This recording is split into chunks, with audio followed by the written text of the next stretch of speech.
Hi, I'm Bindu, and this is my final project for ADTA 5340. The project has 6 parts. Part 1 covers ML strategy. Parts 2 through 5 are hands-on, data pre-processing, regression, classification, and clustering across 4 real-world data sets. Part 6 compares regression and classification models side by side. Let's get started.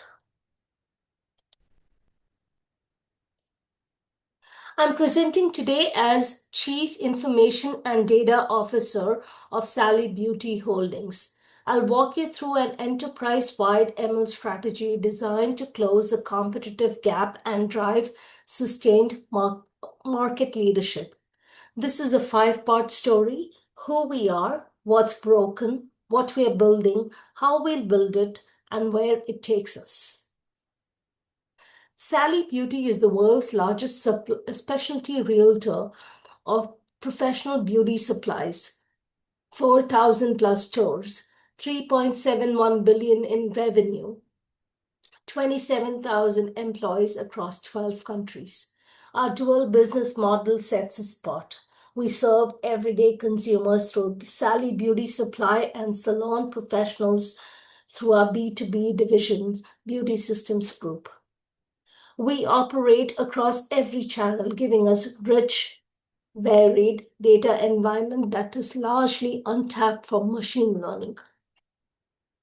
The honest assessment: Sally Beauty lacks enterprise-grade ML, and that gap is costing us. No recommendation engine means lost cross-sell revenue at every transaction. No churn prediction means we are losing loyal customers silently. Manual inventory management causes stockouts and overstock simultaneously. We are reacting to competitor pricing instead of leading it. Marketing spend is broadcast to everyone instead of targeted to the right people. The cost of inaction is measurable and growing. Our strategy unfolds in 3 phases. Phase 1: market basket analysis recommendation engine. Highest ROI, fastest deployment.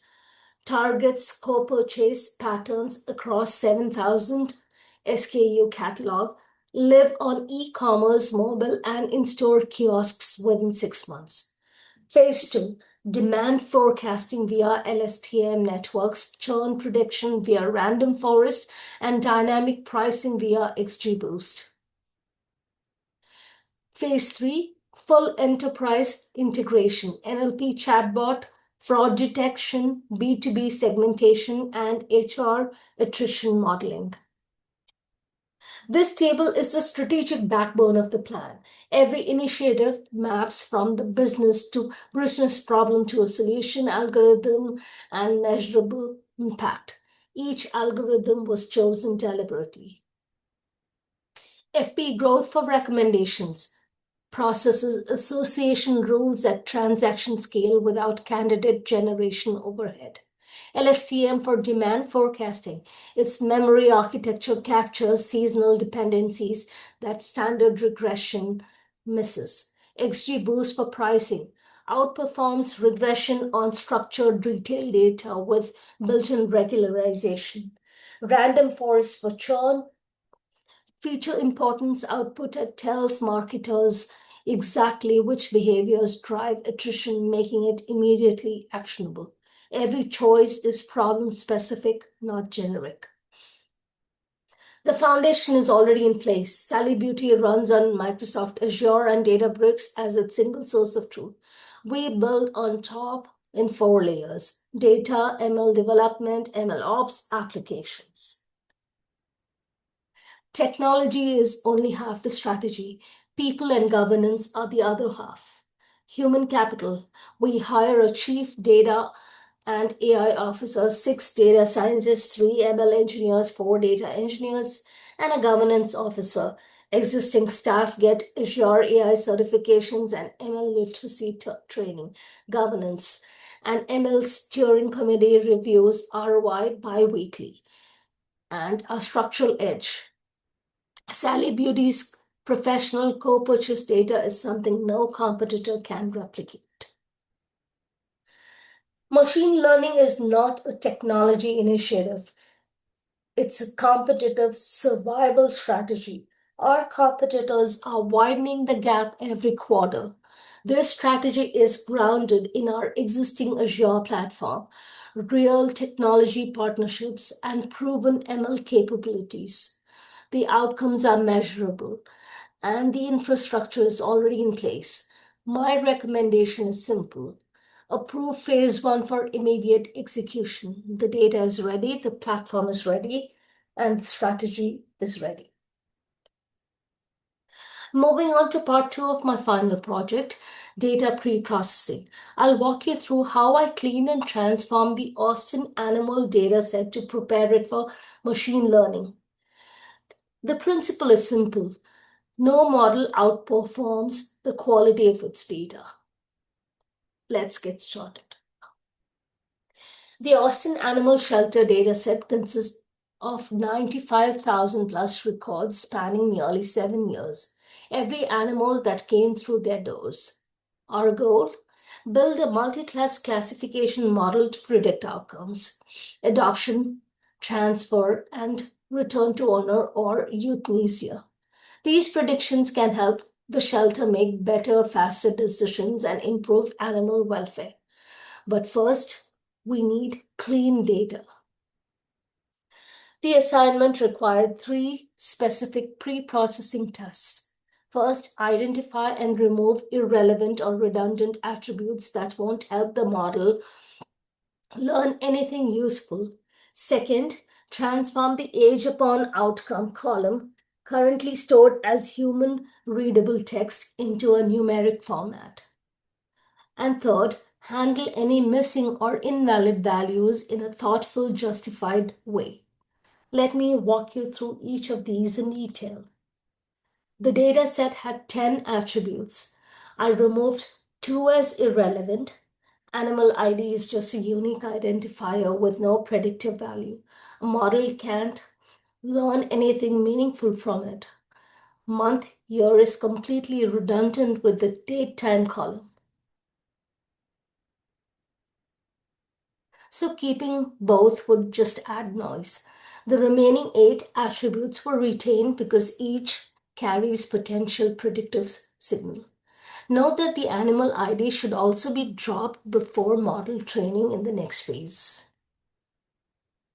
The age upon outcome column was stored as a free text string like 2 years or 5 months. I wrote a custom Python function to parse and convert all values to numeric months. Years multiplied by 12, weeks and days converted via integer division. From there, 4 corrections were made. 5,686 zero values, young animals whose ages rounded down, replaced with a minimum of 1 month. 1 negative age corrected to a null. 188 records, a systematic 13-month reporting error corrected using date of birth calculations. 3 remaining nulls fill the data set median of 12 months. After removing 12 duplicated rows, 3 columns needed our attention. Outcome type, sex upon outcome, and age. So outcome type is probably the target variable. Dropped the 7 rows. You never impute a target variable. That would mean fabricating training labels. Sex upon outcome filled 2 missing values with unknown rather than mode imputation, because missingness here may itself be meaningful. Age, 3 remaining nulls filled with the dataset median of 12 months. Every decision was deliberate and documented. The clean data set consists of 95,348 records, just 19 rows lost across all pre-processing steps. All 10 original columns are retained with zero missing values across any modeling feature. Output file, animal shelter cleaned, CSV file.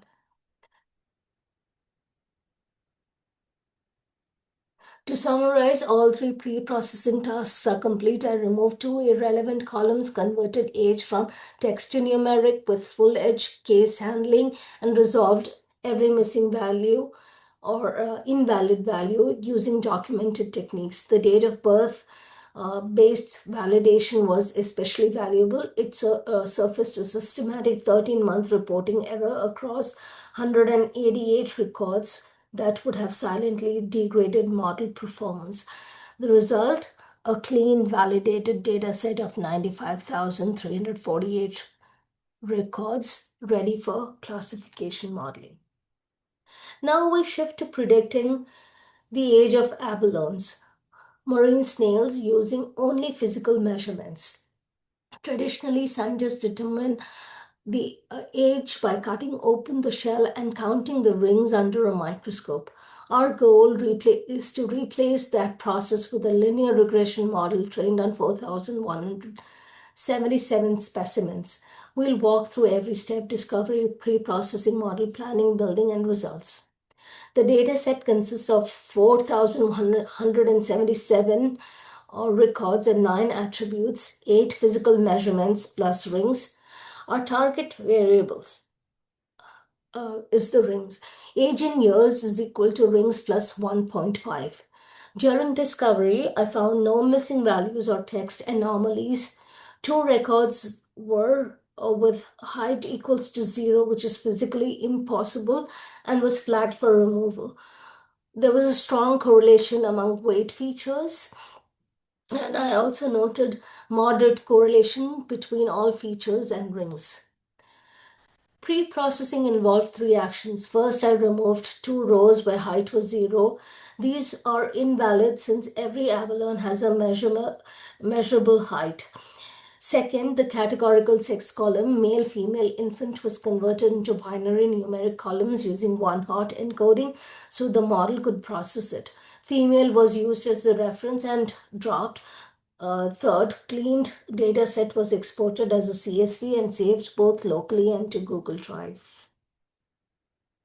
We chose linear regression for 4 reasons.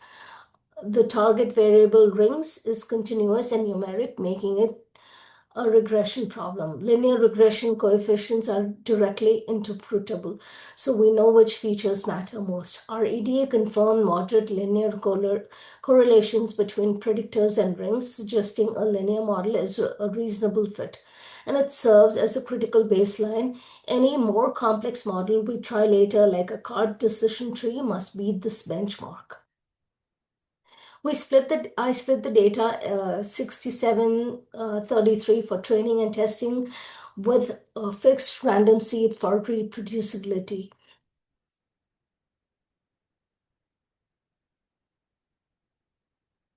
The model was trained using batch learning. All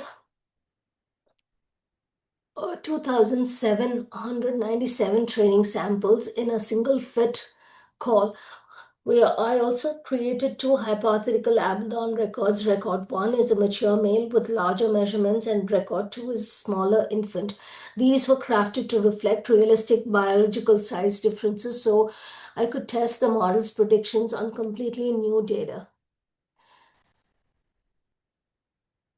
The model explained 50% of the variance in the test set with an R-square of 0.50 and an RMSE of 2.37 rings. For our 2 new records, the male was predicted at 10.76 rings, about 12.3 years old, and the infant at 7.28 rings, about 8.8 years. These make biological sense. The larger, heavier specimen is older. Tenfold cross-validation confirmed stable performance with RMSE values between 2 and 2.45 across all folds, meaning the model generalizes well and isn't memorizing training data. To wrap up, I successfully built a full supervised ML pipeline on the abalone dataset. Linear regression serves as a solid interpretable baseline, but an R square of 0.50 tells us we can do better. The nonlinear relationships, high multicollinearity, and outliers in this dataset are exactly the conditions where a card decision tree would thrive. It handles non-linearity naturally, selects the most informative features at each node, and robust to outliers. That, along with ensemble methods like random forests, is where we'd go next. Now, I'll walk you through a machine learning pipeline I built to predict whether a person earns more or less than 50,000 a year using a US Census dataset of nearly 50,000 records. Let's get to it. The data set comes from a US Census survey and contains 49,000 records and 15 attributes. These range from demographics like age, race, sex, to employment information like occupation and weekly hours. The target variable income tells us whether a person earns more than or equal to 50,000. One attribute, FNL, WGT, was identified as a census weighting variable with no predictive value and was flagged for removal. EDA was conducted using box plots, histograms, KD density plots, and a scatter matrix and correlation heat map. The most critical finding was the class imbalance. 75% of the records fall in the less than 50,000 class and only 25% in greater than 50,000 class. This will matter as we interpret the model's results. We also confirm that the age, education level, and weekly hours are the strongest visual separators between income classes. Capital gain and loss are almost entirely zero for most people. Heavy outliers, but low overall signal. I also found that data quality problems, missing values encoded as question marks, inconsistent income labels with trailing periods, and duplicate rows. After cleaning, I went from 48,842 records down to 42,468 clean, complete, no missing values. Feature engineering prepared the data specifically for logistic regression. One hot encoding expanded our feature space from 13 to 84 columns, and standard scaler was essential because logistic regression is sensitive to feature magnitude. Capital gain can reach over 100,000 while education num only goes to 16. We chose logistic regression because its purpose built for binary classification. It's interpretable, it handles large structured data sets efficiently, and it gives a strong academically sound baseline. The model achieved 84.7 accuracy on the test set and 84.6 mean accuracy across 10 folds with a standard deviation of just 0.0045, showing excellent stability and no overfitting. But the per class performance tells a more nuanced story. The less than 50K class had a F1 score of 0.90 strong. The greater than 50 class had only 0.66, meaning the model missed roughly 39% of high earners. This is the class imbalance problem in action. When I tested the two new hypothetical records, both predicted less than 50K. Record 2, a younger sales worker with lower education makes intuitive sense. Record 1, a 45-year-old executive with capital gain and 50 hours weeks should arguably be greater than 50K. This reveals the model's blind spot. To wrap up, this project took the adult salary data set through a complete machine learning lifecycle. I discovered the data, cleaned it carefully, engineered the features for logistic regression, trained and tested the model, and evaluated it rigorously. 84.7% accuracy with tight cross-validation consistency is a solid result, but the class imbalance is a real limitation. The model is too conservative. It overpredicts less than 50K.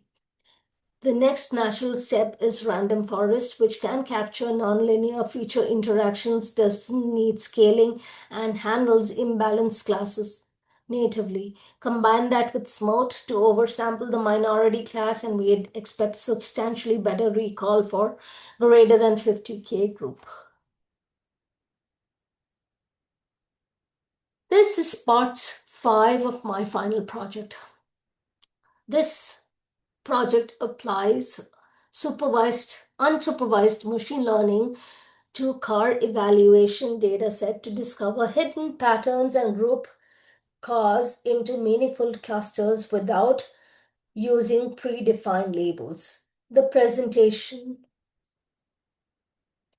follows.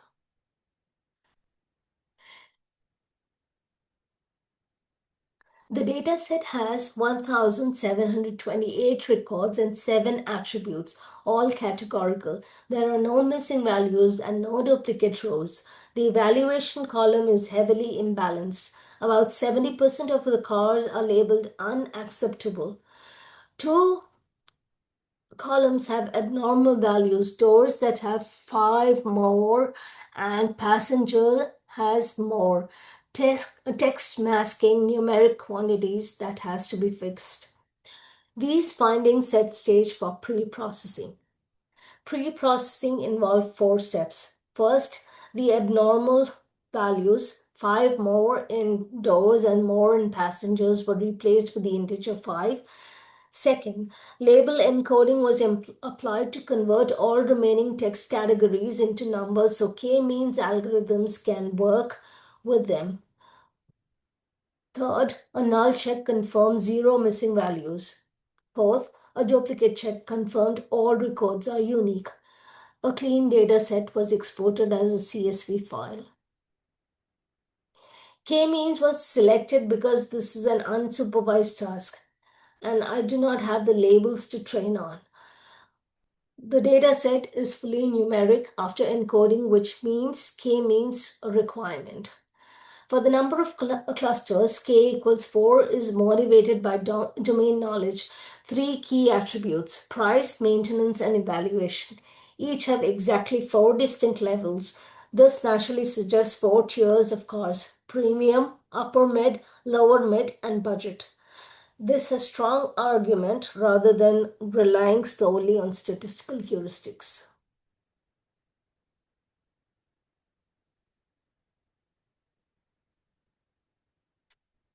The model was built with 3 key parameters. N clusters equals 4. Init equals k-means plus plus for better initialization, and random state equals to 7 for reproducibility. Since this is unsupervised learning, the entire 1,728 record dataset was used for training. There is no train test split. After fitting, 4 cluster profiles emerge. Cluster 0 is premium family cars, cluster 1 high maintenance compacts, cluster 2 budget spacious cars, and cluster 3 is economical compacts.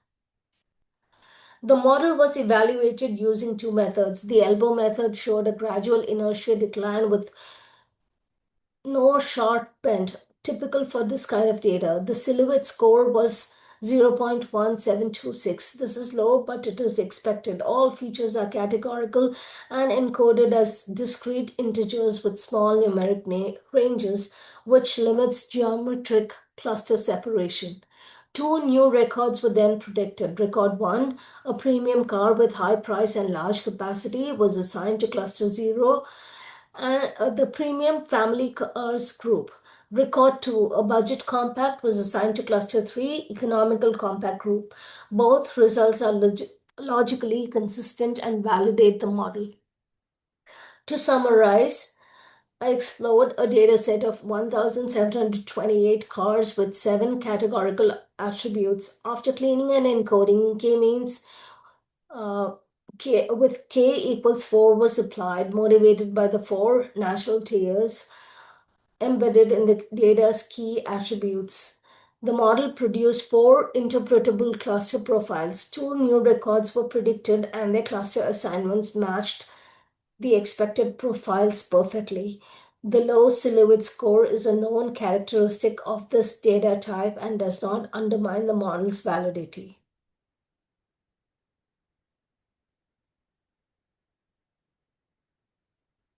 Okay, moving on to part 6.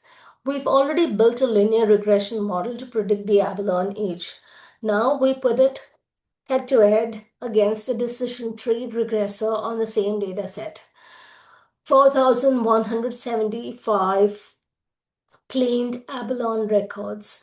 We compare them to three dimensions: R squared, real predictions on new data, and tenfold cross-validation error. By the end, we'll have clear evidence-based answer to the question, which model should you trust? The abalone dataset contains 4,175 records after removing two physically impossible rows where height was 0. 9 features feed both models, 8 physical measurements plus one hot encoded sex column. We used a 67-33 train test split with the same random seed for both models, making this a true apples to apples comparison. The target is rings, which converts into age by adding 1.5. The R squared scores tell a clear story. Linear regression explains about 50% of the variance in the target variable on unseen test data and a moderate but genuine signal. The decision tree, by contrast, explains only 18%. This huge gap isn't a fluke. The decision tree was trained without any depth limits, meaning it grew until it had memorized the training data perfectly. When applied to unseen data, that memorization fails, a textbook case of overfitting. This is an important diagnostic finding, not a methodology error. Cross-validation gives us a more robust picture by testing each model 10 times on different data splits. Linear regression averaged an RMSE of 2.21 rings with the fold scores tightly clustered between 2 and 2.45. That narrow range tells us the model is stable. It performs similarly no matter which slice of data it trains on. The decision tree averaged 3.05 with wider swings between the folds. The 0.84 ring difference in average RMSE is meaningful, with abalone rings averaging about 9.9. That's nearly a 9% increase in relative error. Here's where it gets concrete. We created two new abalone records, a mature male with large measurements and a small infant. Both models gave different predictions. For the male, linear regression predicted 10.76 rings, about 12.3 years. The decision tree went higher at 13 rings, 14.5 years. For the infant, linear regression predicted 7.28 rings, 8.8 years, while the decision tree predicted 8 rings, 9.5 years. Notice that the decision tree outputs whole integers, a consequence of its leaf node averaging. Given that linear regression demonstrated better R-squared and lower cross-validation error, its predictions for 12.3 and 8.8 years should be considered more reliable. Let's bring all this together. Across every metric, R-squared, average RMSE, and cross-validation stability, linear regression outperforms the unprone decision tree on this data set.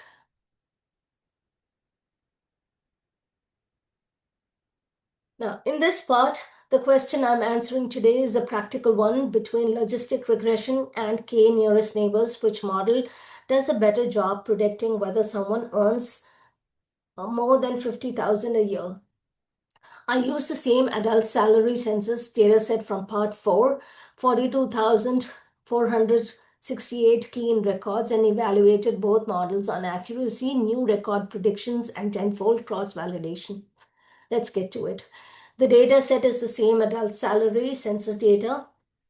After pre-processing, removing the question mark, missing values, fixing the income labels, we had about 42,468 clean records. And both models were trained on the same 67-33 train test split, and both used standard scaler, which required for logistic regression due to the feature magnitude differences, and for KNN, since it relies on distance calculations that are even more sensitive to scale. Logistic regression outperforms KNN across every single metric. It achieves 84.64% accuracy compared to KNN's 83.62, a difference of just over 1% point. The models struggle with minority greater than 50K class, which is expected given 75-25 class imbalance. The F1 scores for that class are 0.66 for linear regression and 0.064 for 0.64 for KNN.